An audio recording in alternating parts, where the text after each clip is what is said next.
మనం పండించుకునే పరిస్థితుల్లో లేము, మన ఎరువులు మనం తయారు చేసుకునే పరిస్థితుల్లో లేము. భూమి మనది, విత్తనాలు వాడివి, మందులు వాడివి. ఇట్లాంటి దుస్థితి నుంచి బయటపడాలి. రాజ్యాంగంలోనే రాసుకున్న సార్వభౌమ సర్వసత్తాక సామ్యవాద భారతదేశ నిర్మాణం జరగాల్సిన పరిస్థితి వాళ్ళకి సవాల్. అది లేదని నా అభిప్రాయం. లౌకిక రాజ్యము లేదు, సార్వభౌమ రాజ్యము లేదు, సామ్యవాదం అనేది మరి దూరపు కొండలాగా మారిపోయింది. నవ భారతదేశ పునర్నిర్మాణం జరగాల్సిన అవసరం, నిజమైన స్వేచ్ఛా భారత నిర్మాణం జరగాల్సిన అవసరం వాటి సవాల్. శ్రీదేవి గారు, స్వాతంత్రం వచ్చిన తర్వాత మనకు అసలే పురోగతి జరగలేదు అనుకోవడం చాలా తప్పండి. చాలా జరిగింది పురోగతి. కానీ మన దేశ పరిమాణాన్ని చూస్తే, మనకున్నటువంటి వనరుల్ని మనం గమనిస్తే, మనం సాధించగలిగినటువంటి పురోగతి చాలా చాలా చాలా చేయొచ్చు. మనం it's only 1% of what actually we have achieved అన్నమాట.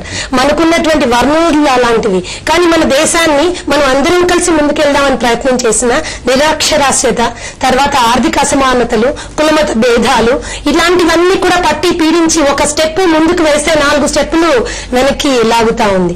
నా ఉద్దేశంలో ఏంటంటే, ఏ దేశమైనా పురోగతిని అనుకున్నంత వరకు సాధించాలి అంటే ఆ దేశం యొక్క విద్యా విధానం చాలా పవర్ఫుల్ గా ఉండాలండి.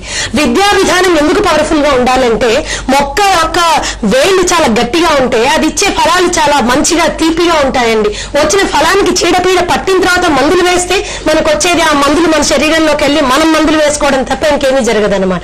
విద్యా విధానాన్ని ఎప్పుడైతే పటిష్టం చేస్తామో అన్ని రంగాలు దానికి అనుబంధంగా ఉన్నాయి కాబట్టి ఆటోమేటిక్ గా మనం అనుకున్న ప్రతి ఒక్కటి, అది ఏ రంగమైనా, పారిశ్రామిక రంగమైనా, రాజకీయ రంగమైనా, ఏ రంగమైనా కూడా అనుకున్న లెవెల్ కి అనుకున్న పురోగతి మనం సాధిస్తూ పోతాం. ప్రస్తుతం మన విద్యా విధానం చూస్తే గనక తుల్లితో ఊడిపోయే ముక్కు మాదిరిగా ఉందండి. అది వ్యక్తిత్వ వికాసం పట్ల గాని, ఇప్పుడు ఒక విద్యార్థి ఆర్థిక ఇబ్బందుల మూలాన ఏదైనా ఒక స్థాయిలో తన చదువు మానేస్తే అతనికి ఉపాధి కలిగించే అవకాశం ఉండాలి. ఇంట్రడ్యూస్ చేసే ప్రతి కోర్సుకి కూడా ఈ కోర్సు అయిన తర్వాత పలానా రంగంలో పలానా ఉద్యోగాలు వస్తాయి, ఎన్ని ఉద్యోగాలు ఉన్నాయో అన్ని సీట్లు ఉండేటట్టుగా ఎడా పెడా ఇంజనీరింగ్ కాలేజీలు, మెడికల్ కాలేజీలు. ఇది ఏమవుతుందంటే, ఎప్పుడైతే విద్యకి ఆర్థికమైనటువంటి లాభాన్ని, ఆర్థికమైన యాంగిల్ ని మనం ఆపాదించామో దేశ పురోగతి అక్కడే స్టాగ్నేట్ అయిపోయిందండి. ఇన్ని కాలేజీలు, ఇంజనీరింగ్ కాలేజీలు రావడం ప్రగతి కాదు, అది సవాల్ అంటారు. డెఫినెట్ సవాల్ కాదండి, ఒక బ్రహ్మాండమైన కోర్సుని మనం వెనక్కి తొక్కేస్తున్నాం. మళ్ళీ కాసేపు ప్రధాన ప్రసంగాన్ని చూద్దాం, దాని తర్వాత మన చర్చను కొనసాగించుకుందాం. शुरू की जाएगी। इससे करीब 5 लाख छात्रों को तकनीकी और प्रोफेशनल शिक्षा पाने में मदद मिल सकेगी। अच्छी सेहत इंसान की बुनियादी जरूरतों में से है। एक हमारे राष्ट्रीय ग्रामीण स्वास्थ्य मिशन का मकसद ग्रामीण सार्वजनिक स्वास्थ्य के बुनियादी ढांचे को मजबूत करना है। हम राष्ट्रीय स्वास्थ्य बीमा योजना का विस्तार करेंगे ताकि उसमें गरीबी रेखा से नीचे रहने वाले हर परिवार को शामिल किया जा सके। विकास के रास्ते पर चलते हुए हम ये खास ध्यान देंगे कि अपने विकलांग भाइयों और बहनों को हम अपने साथ लेकर चलें। हम उनके लिए सहूलतें बढ़ाएंगे। सेहत की बात करते हुए मैं H1N1 वायरस से फैल रहे स्वाइन फ्लू का भी जिक्र करना चाहूंगा। आप सब जानते हैं कि हमारे देश के कुछ हिस्से इस बीमारी से परेशान हैं। केंद्र सरकार राज्य सरकारों के साथ मिलकर इस बीमारी पर काबू पाने की हर जरूरी कोशिश करती रहेगी। मैं आपको ये भी भरोसा दिलाना चाहता हूँ कि हालात ऐसे नहीं हैं कि डर और घबराहट की वजह से हमारे रोजमर्रा के काम रुक जाएं। भाइयों और बहनों, ग्रामीण और शहरी इलाकों के विकास के लिए जो विशेष कार्यक्रम हमारी पिछली सरकार ने शुरू किए। ప్రొఫెసర్ హరిగోపాల్ గారు, ఆర్థిక పరిస్థితులు మనం ఎదుర్కోబోయేటటువంటి సవాళ్ళు ఏంటి? అంటే ఆర్థిక పరిస్థితుల్లో ప్రధానంగా మనకు జరిగింది ఏమిటంటే, ఒకటేమో అంతర్గతంగా, అంటే భారతదేశ అంతర్గతంగా ఆర్థిక వ్యవస్థను చూస్తే మనము 7% రేట్ పెట్టిన గత 4 9% రేట్ ఆఫ్ గ్రోత్ కూడా వచ్చింది. కానీ జరగడం ఏం జరిగిందంటే ఈ 9% రేట్ ఆఫ్ గ్రోత్ ఈ గ్లోబల్ మార్కెట్ మీద ఆధారపడి జరిగింది. అంటే అక్కడ మన ఐటీ సెక్టర్ కానివ్వండి కాస్త గ్లోబల్ ఎక్స్పాన్షన్ వల్ల జరిగింది.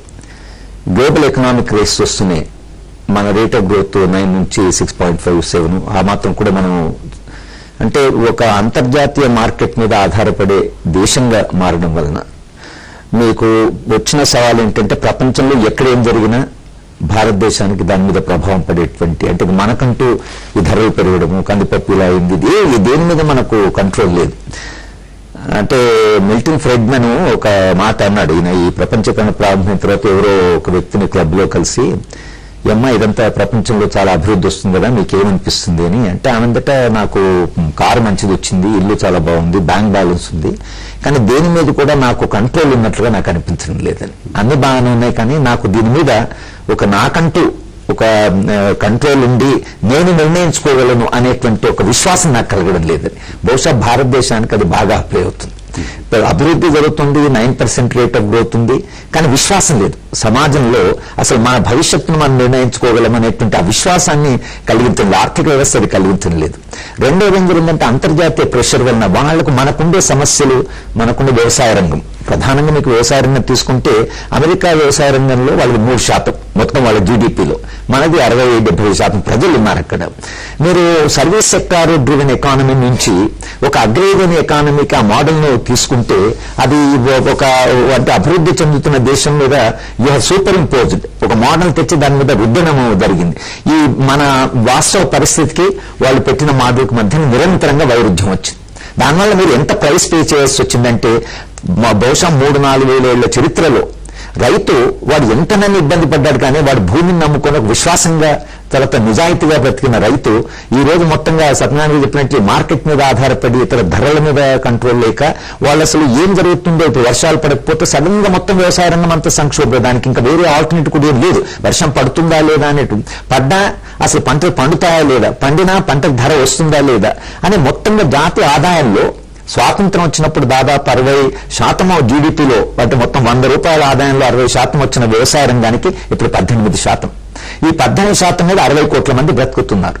ఒక 20 మంది పారిశ్రామికవేత్తలకు 22% జాతీయ ఆదాయంలో వాళ్ళకి వాటా పోతుంటే 60 కోట్ల మంది ఈ అసమానత ఏదైతుందో అంటే అంబానీ తన భార్యకి మ్యారేజ్ డేలో బర్త్డే 600 కోట్ల రూపాయల ఇల్లుని గిఫ్ట్ గా ఇచ్చాడని అంటున్నారు.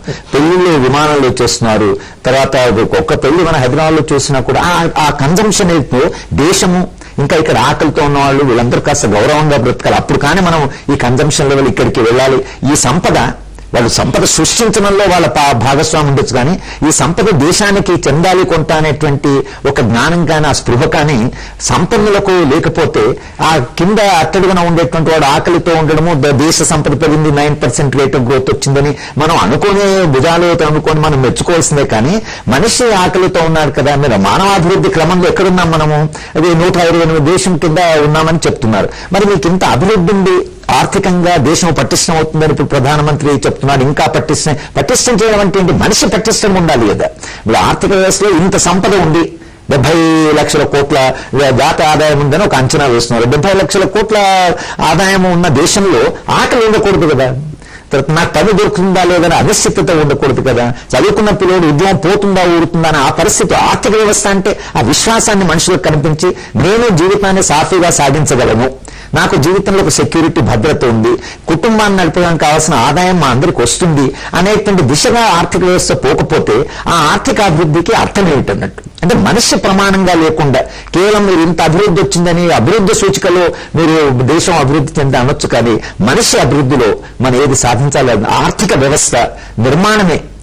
ఈ మొత్తం అంటే సమాజంలో ఉండే మనుషులందరూ గౌరవంగా బ్రతికేటువంటి, వాళ్ళు ఒక భద్రతతో బతికేటువంటి, వాళ్ళకు కనీస గౌరవప్రదమైన ఆదాయం వచ్చేట్లుగా అందరు ప్రజలకు వచ్చేదాకా అసలు ఆర్థిక వ్యవస్థకి పునాది బలంగా ఉండదు. మిశ్రమ ఆర్థిక వ్యవస్థ భారతదేశ స్వాతంత్ర్యం రాగానే ఏర్పాటు చేసుకున్న ఒక మోడల్. తొలి ప్రధాని సామ్యవాద స్వాప్నికుడు, సామ్యవాది అనగానే సామ్యవాద స్వాప్నికుడు మిశ్రమ ఆర్థిక వ్యవస్థ నుంచి పబ్లిక్ రంగము ప్రైవేట్ రంగము అన్న రెండు సమానంగా నడుస్తూ సమాంతరంగా నడుస్తూ అభివృద్ధి చెందాలన్న మోడల్ నుంచి 1990 దశకం తర్వాత జారిపోయాం మనం. జారిపోవడం వలన పబ్లిక్ రంగం అంతా నిర్వీర్యమైపోయింది, ప్రభుత్వ రంగం అంతా నిర్వీర్యమైపోయింది. క్రమక్రమంగా ఎంత ఆర్థిక అభివృద్ధి సాధించామని మనం చెప్పుకుంటున్నామో, ప్రపంచంలో సంపన్న దేశాల జాబితాలో మనం ఉన్నామని ఎక్కడెక్కడ మాటలు చెప్పుకుంటున్నామో అది కొందరు వ్యక్తులకు పరిమితం అయిపోయింది, కొన్ని కార్పొరేట్ సంస్థలకు పరిమితం అయిపోయింది.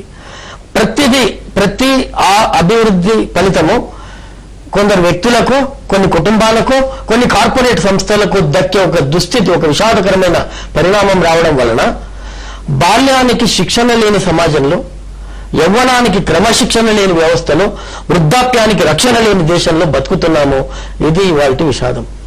శ్రీదేవి గారు, శ్రీమంతులే శక్తిమంతులు అన్నది ఈ రోజు మన ఒక జనరల్ రూల్ అయిపోయిందండి. ఈ క్రేజ్ ఫర్ మనీ, ఆర్థిక సంబంధాలు, ప్రపంచంలో అన్ని సంబంధాలు ఆర్థిక సంబంధాలే అనే స్థితికి మనం వెళ్ళిపోతూ ఉన్నాము. ఈ డబ్బు క్రేజ్ తోటి మనుషులు నైతికంగా విలువల్ని మర్చిపోయి దిగజారిపోయి ఏ స్థాయికన్నా వెళ్ళిపోతున్నారు. ఏ సంస్థల మీద ఎక్కడ చూసుకున్న విపరీతమైన కరప్షన్, కమర్షియలైజేషన్, ప్రతి ఒక్కదాన్ని విద్య, వైద్యము, ఏ రంగాన్ని తీసుకున్నా మీరు ఆర్థిక కోణంలో మాత్రమే దాన్ని గమనిస్తున్నారు. దాని నుంచి ఏ కుటుంబాలకి ఎంతెంత లాభం జరుగుతుంది, వాళ్ళు ఏ విధంగా పైకి వస్తారు, ఏ విధంగా ఇంకా శక్తిమంతులు అవుతారు అని ఈ శక్తిమంతులంతా శ్రీమంతులంతా కలిసి మిగతా వాళ్ళని అనకదొక్కి rich are becoming rich and poor are becoming poor అనమాట. వీళ్ళిద్దరి మధ్యలో ఉన్న ఈ గ్యాప్ ని తక్కువ చేసే ప్రయత్నం ఎవరూ చేయట్లేదు. మళ్ళీ ఇక్కడ విద్యారంగమే దీనికి కారణం నేను అనుకుంటాను. నిరక్షరాస్యత మూలాన ఈ ఏవో చిన్న బెనిఫిట్స్ ఆ గ్రౌండ్ లెవెల్లో వాళ్ళకి చూపించి మోసం చేసి ఓట్లు వేయించుకొని ప్రభుత్వాల కింద వచ్చి ఒకవేళ ఏదైనా కొద్దిగా వాళ్ళ కాన్షియస్ చెప్పినందు మూలాన కొన్ని పథకాలు ప్రవేశపెట్టినా బేసిక్ లెవెల్లో వాళ్ళకి ఆ పథకాల యొక్క బెనిఫిట్ కూడా వాళ్ళకి తెలియదు, వాటిని ఉపయోగించుకోవడం అంతకంటే తెలియదు. ఇక్కడ కూడా మళ్ళీ కార్పొరేట్స్ కి వచ్చే బెనిఫిట్ ని దృష్టిలో పెట్టుకొని ప్రణాళికలు చేయడం జరుగుతూ ఉంది. కానీ సామాన్య మానవుడిని నిజంగా ఆ పావర్టీ, బిలో పావర్టీ లైన్ నుంచి పైకి తీసుకురావాలి అనే కోరికతోటి, అనే చిత్తశుద్ధితోటి ఎవరు చేయడం లేదండి. మనం చర్చను ముగించుకుందాం. మీరు మా ప్రాంగణానికి ఉదయం వచ్చి మీ చక్కటి వ్యాఖ్యానం మాకు వినిపించినందుకు మీ అందరికీ కూడా కృతజ్ఞతలు. నమస్తే ఆంధ్రప్రదేశ్.